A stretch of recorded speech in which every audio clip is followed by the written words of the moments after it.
Hi guys, welcome back to my vlog. So you're watching Whirling Around by Kalangka Jewelry. So our video for today is all about the documents I prepared and my travel experience in before going to Armenia.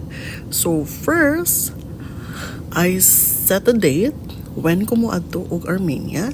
Then after that, I book a flight sa Wizz Air ko nag-book kay barato ra Abu Dhabi to Yerevan, Armenia na siya.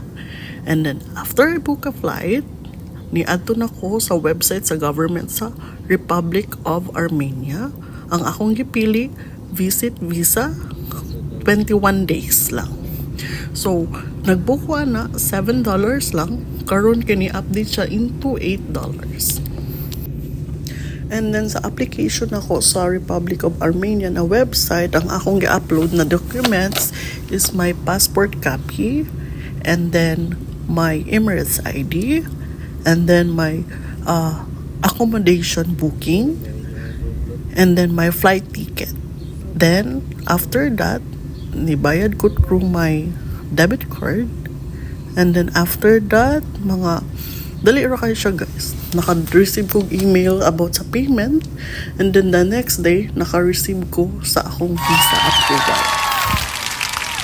And then the documents I prepare before flying to Yerevan, Armenia is katura siya guys. Akong visa approval, giprint na ko. Akong plane ticket, back and forth. Akong accommodation, reservation, giprint pod nako. Akong Emirates ID, o niya akong passport. Mura na siya akong gikuan. Pero for the visa, okay ra. Kung naka-Emirates ID, okay ra nag-abot dito sa Yerevan, dito ka mapavisa. Pero, taas mapuglin niya. So, tips na lang na siya.